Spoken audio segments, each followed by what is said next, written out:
मेरे बचपन का बदतरीन वाक़या वो है कि जब मैं 8 साल का था और मेरे वालिदैन के दरमियान सख्त झगड़ा रूनुमा हुआ। सारे बच्चे डर के मारे मुख्तलिफ गोशों में जा छुपे। इस वाक़ये का मेरी रूह पर ऐसा असर हुआ कि मैं एक अरसे तक मुस्तरिब और परेशान रहा। मैं अपने घर वालों से बेजार हो गया। मेरा दिल ना करता कि स्कूल से घर आऊं। मैं खुदा से दुआ करता कि बीमार हो जाऊं और मर जाऊं।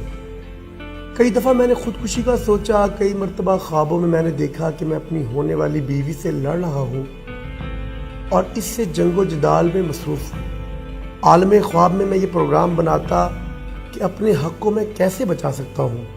शादी के शुरू में मैंने कई बहानों से कोशिश की कि अपनी बीवी से झगड़ूं और उसे बताऊं कि मैं बहुत गुस्से वाला हूँ और ऊंची आवाज़ से बोलूं ताकि उस पर जाहिर कर सकूं कि मेरी भी कोई शख्सियत है।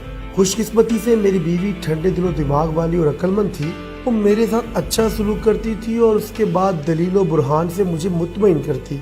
और खुशकिस्मती की बात यह है कि मेरा ये मिजाज ज़्यादा देर तक बाकी ना रहा।